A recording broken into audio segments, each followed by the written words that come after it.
Hello, it's the evening of July 29th, 2026. Haven't done a walk through the garden for a few weeks, and it's kind of peak season for some things like Monarda and coneflowers and wild senna. So gonna kind of walk through and show how things are looking. Some things are looking good, some things are not looking great. It's been quite dry here the last 3 weeks and pretty hot, although not as hot as some people have had it. So here the yellow flowers are wild senna. You can see a bumblebee working on the Monarda here. Monarda, yeah, like I say, it's kind of just past peak probably. Some of them, I think they're basically all open for business. But there's a bee working on this senna. That's a different kind of a bumblebee. I do have a lot of honeybees around here too, and it's evening time, so the pollen and nectar situation may not be peak prime for these things, but anyway, we can maybe still see a few things. So this area doesn't look quite as good as it did a couple of years ago. I think more grasses have come in, and I've not burned it or anything, so that's probably to its detriment. They look pretty good for a while. This pawpaw here, which is a graft of Shenandoah, I want to show. I had a branch here with a bad angle, and I made the decision to cut that off. Hopefully that doesn't invite rot and kill the whole tree. We'll see, but I think if I had left it, then it would eventually split off in a bad way. So I'd made the call there to do that. Pawpaws that I've grafted, I can't say that I'm having great success. This one's got a little bit of a sprout on it, which is nice. That is Taylor, and I'm not sure about the one over there. But yeah, we can just admire these wildflowers here for a second. Pardon the noise and the music next door. I've had a couple of these real vivid gladiolas show up over here, and I don't remember digging them up and planting them. I don't know if somebody else might have done that, but they're here, so that's interesting. You can see the cup plant are getting murdered by deer. A couple very late blooms on this wild rose, one of the native kind of pasture roses, and pretty good formation of rose hips on there. Not very tasty ones, but they are prolific. So I think instead of walking there, maybe I'll go around the pole here. We've got some gray-headed coneflower, this yellow stuff with the kind of wispy leaves. Then we've got some anise hyssop, which is one of my favorites.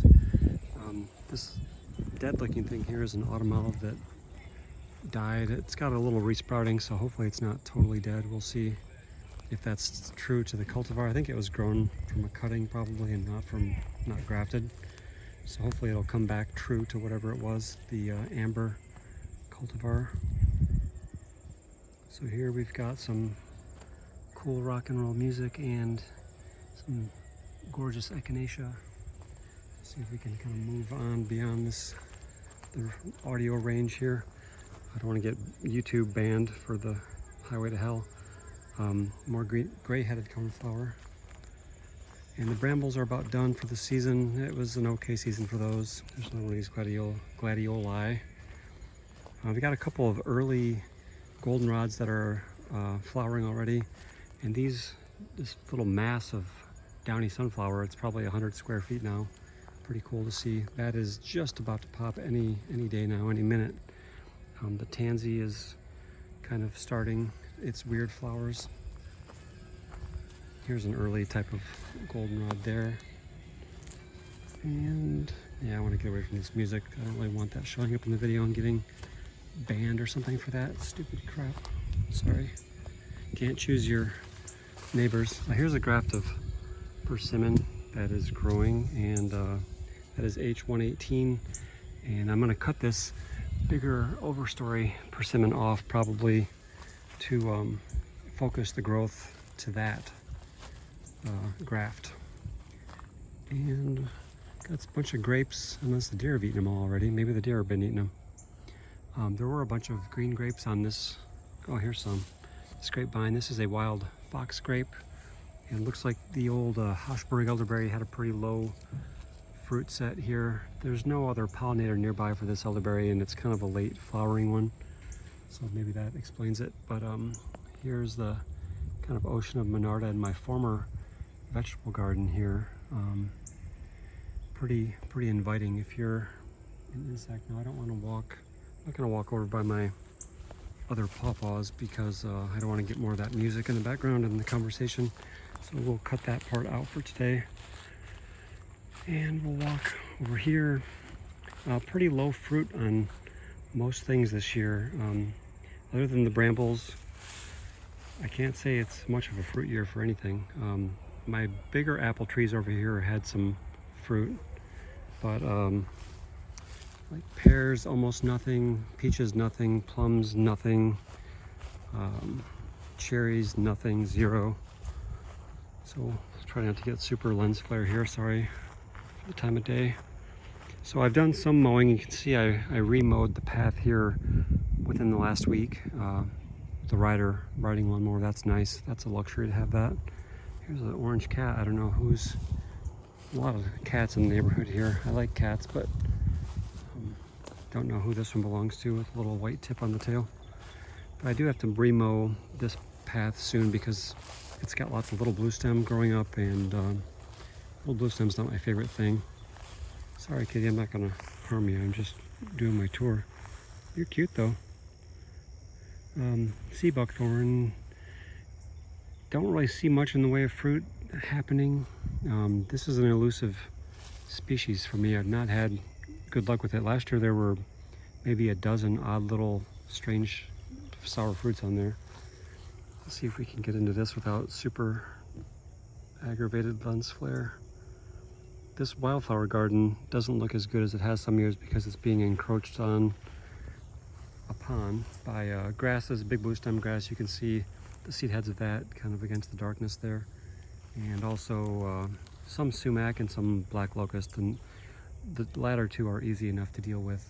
The grasses are a bit more annoying, but you know, 5 years ago this was quite a nice little mosaic of wildflowers, and now it's more homogeneous. There's just kind of grasses and big blue stem, and not a lot of else going on. Now I think this is the later blooming stuff. The sumacs are just about to flower. They are forming their seed heads. I'll show you a better one in a minute. But yeah, there's a little gray-headed coneflower in there. There's another bumble buddy working on getting what's good. There's a hummingbird moth over there. You probably can't see it. I don't know if you can see it. Probably not. But that's cool. Monarda is a popular species with all kinds of pollinators. You'll see actual hummingbirds sometimes, and yeah, all kinds of bees, all kinds of moths, whatnot, lots of good stuff. So this area is kind of a real jungle. I've not been doing much management. You can maybe see the taller, thicker stems there are black locust. This is kind of an overstory, and I've got some chestnuts in the understory, which are going to be the overstory. And the mulberries over here are kind of falling apart.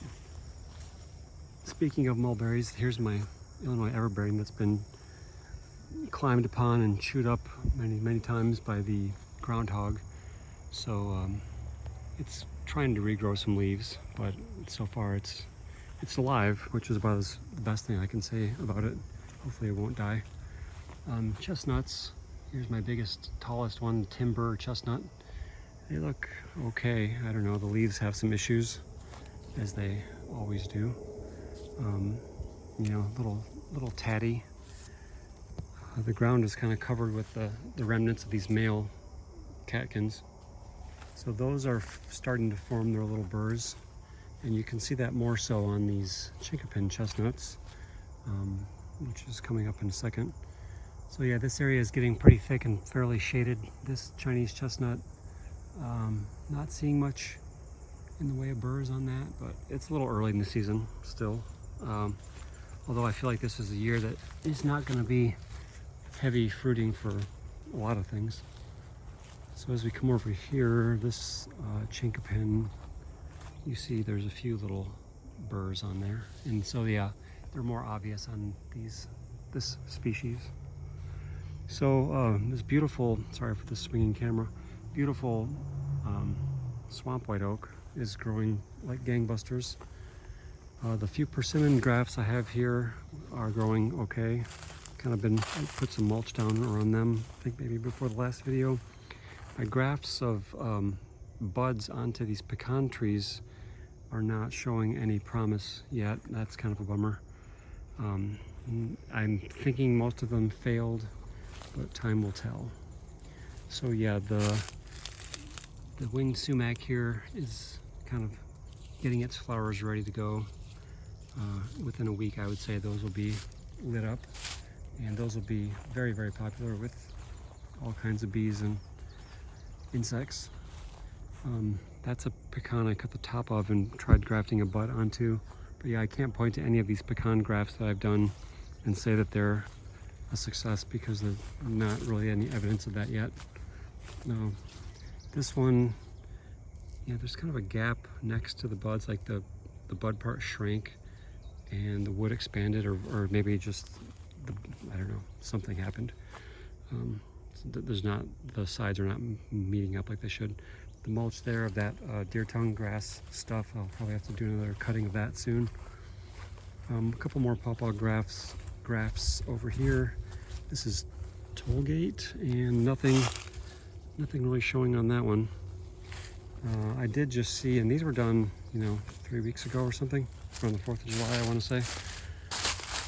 This one is Sweet Virginia, and that's got a green thing that looks like a bud. So, this one was kind of brutal. I cut the whole top off, so it's got a couple little buds that's regrowing there on the sides, which is good. I think this one is not showing anything yet. That is Davis. The jury's still out. It could happen, but I'm not gonna count on it. And then that one was one I tried grafting a couple years ago, and I think it died, resprouting. This one, I think I did not graft onto this for some reason. It's got some problem somewhere.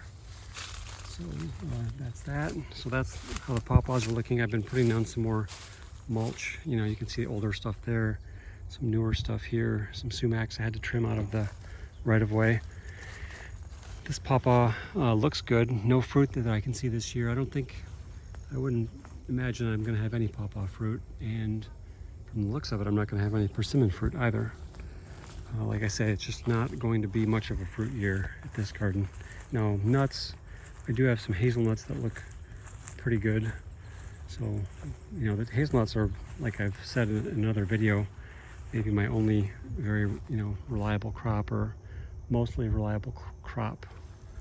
So here, this path is not grown up too much. I could whack some of this amorpha back and use it as mulch, but you can see that, some things are showing a little drought stress with these kind of yellowing leaves. The other day, before we got about an inch, 1.3 inches of rain here over a day period, which I was very glad for. But before that, it was getting so dry that I could audibly hear leaves dropping off the trees. It's just kind of a self-preservation thing. The trees get stressed. They have to abort some leaves and drop them. They can't carry the full load. So that's okay, as long as it doesn't totally kill the tree off. Speaking of that, this surface berry's only got a very few leaves. I think I planted that one, I'm not positive. Well, this sumac looks like it's a bit closer to the flowers popping. I got some over here in the sunlight that are farther along. Chestnuts got a better chance now that they're caged. Oh, there's a dog. Jesus Christ, that scared me. Whew, I thought it was a deer rustling, or maybe my neighbor taking his garbage down to the road. Just a dog stomping around. These hazelnuts have a little bit of a crop this year, bending some branches down. I think, yeah, this little patch here, these sumacs, they're male or female, dioecious as they say. So different groups of them have male or female flowers, and then you need to have both, I think, to get the ripe fruit. But you can see these are farther along, and I thought I saw some kind of humming with insect activity earlier. Maybe, yeah, maybe right here we've got some of the very first open flowers. So the other ones won't be too far after. But like I say, it's late in the day, so these aren't humming with activity like I've seen them sometimes. Sometimes it's like a very audible hum. There's a honeybee going for it. Honeybees love these things. There's not much of a fragrance. It's faint, not bad, not like funky and yeasty like the chestnut fragrance. But it's evening, kind of a nice light. The days are getting shorter. Looking at this walnut tree here, no nuts on that. None of the walnuts that I've planted have any signs of bearing yet. And I don't know if I want to walk all the way down there. Probably not a lot to show there. There's some oaks that are kind of, growing along. Some chestnuts that I've caged that are still alive. Some of these oaks look pretty good. A lot of these Amorpha fruticosa, I've come in and whacked those back quite a bit to use as mulch material around my persimmons over here. So here, and also with the sumacs, I've done the same thing. So the sumacs are moving, this is south, they're moving south, and I don't want them to envelop the whole, sorry for the train, the whole persimmon area and oak savanna area. So I will kind of keep them in check and use them as mulch material. But the way these false indigo regrow, they put up a lot of stems, and so you can use that material for mulch.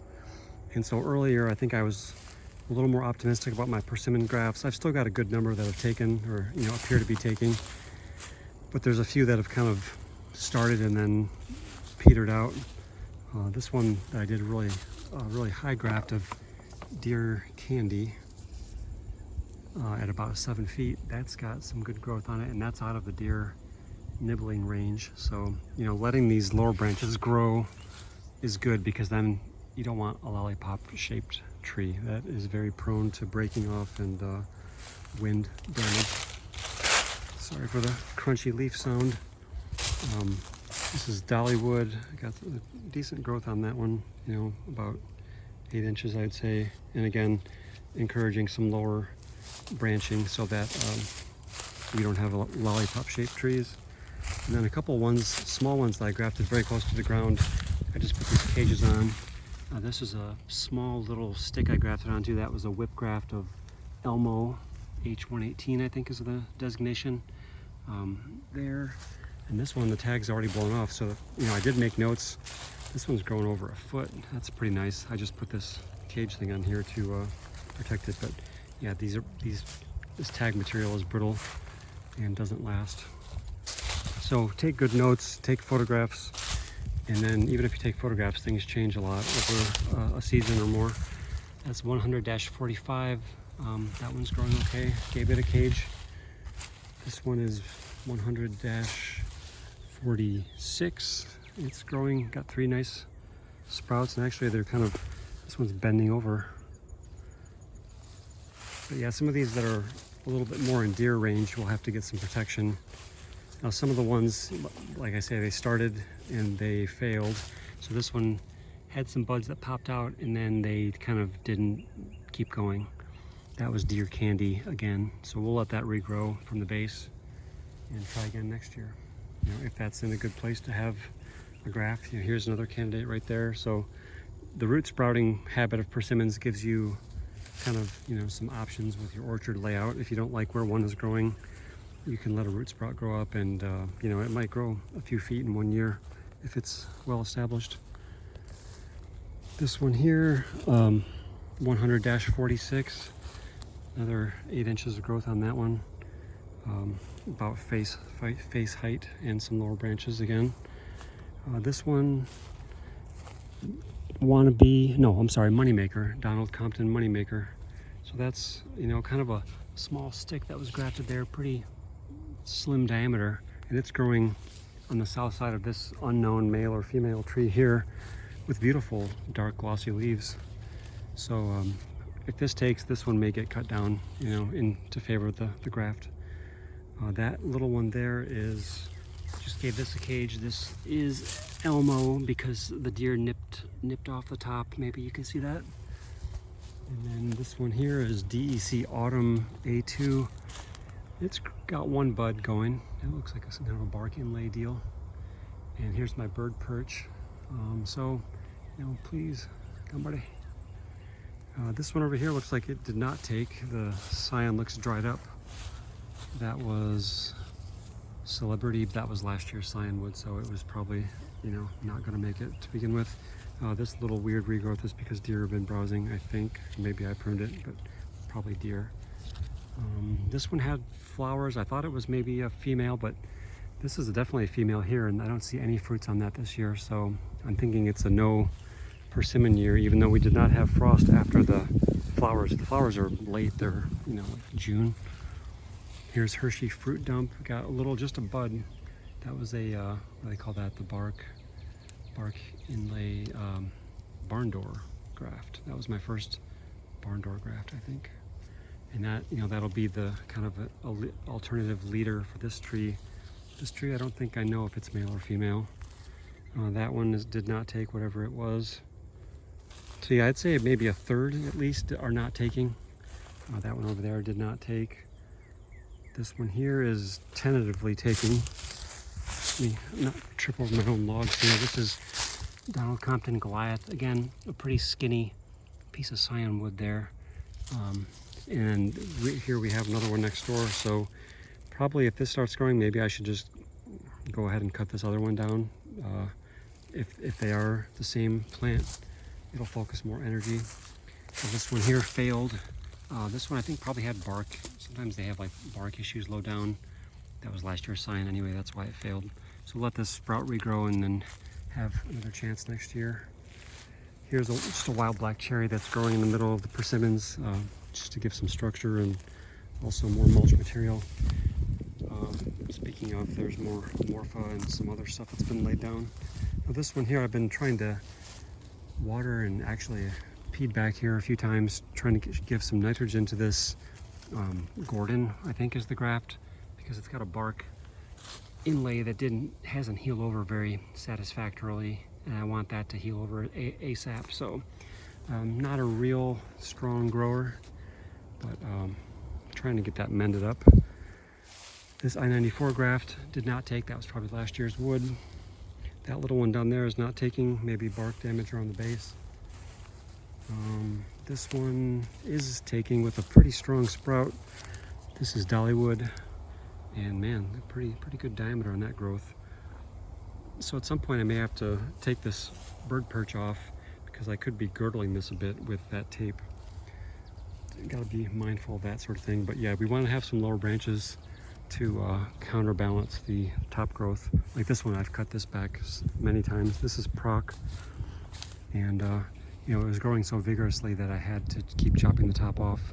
I've noticed persimmons, when you trim them, they get like a gummy residue sometimes where you've made the cut, which I guess is like its natural protection.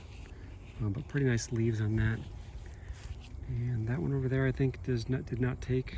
I've got a few more grafting candidates here, although here I'm closest to these power lines, so I'm mindful of that. I don't want to get too invested in anything that's too close to the power lines, and I'm going to try to maintain these at a reasonable height, you know, 15 feet or something, so that they aren't really on the radar of the power company. But anyway, something to be aware of.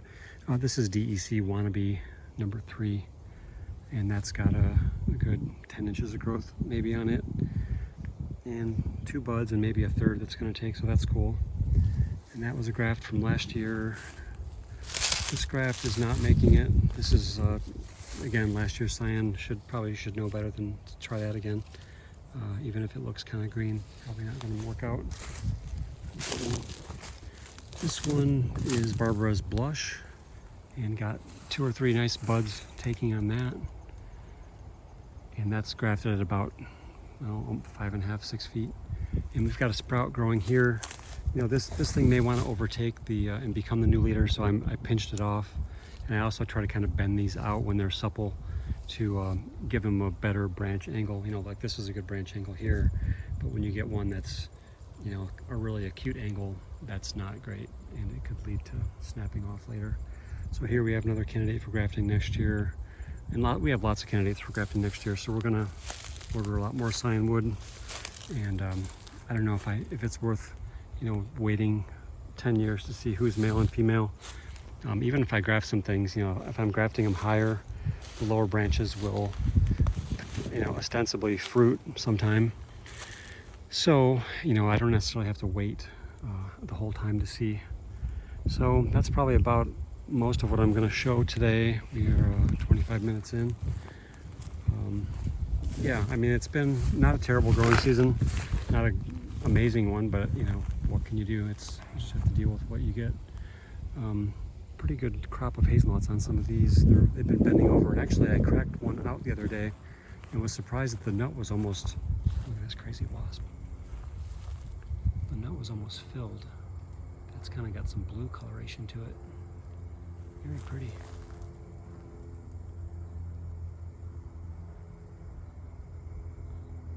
Like I say, once these things are going in a week or so, maybe I'll do a video just of the sumac blossoms, because it's a pretty cool sight to see all the stuff that goes for them. So anyway, hope your gardens are growing well and your summer has been bountiful and you get a good amount of rainfall, not, you know, 12 inches in a day, and not drought all summer. Although I think increasingly more and more people have had drought for a lot of the year. But yeah, I'll maybe do a follow-up shorter video of some specific things later. And someday I may even make edited videos on specific topics, but don't have the time or the patience to do it right now. So anyway, hope all is well. Talk to you later. Bye.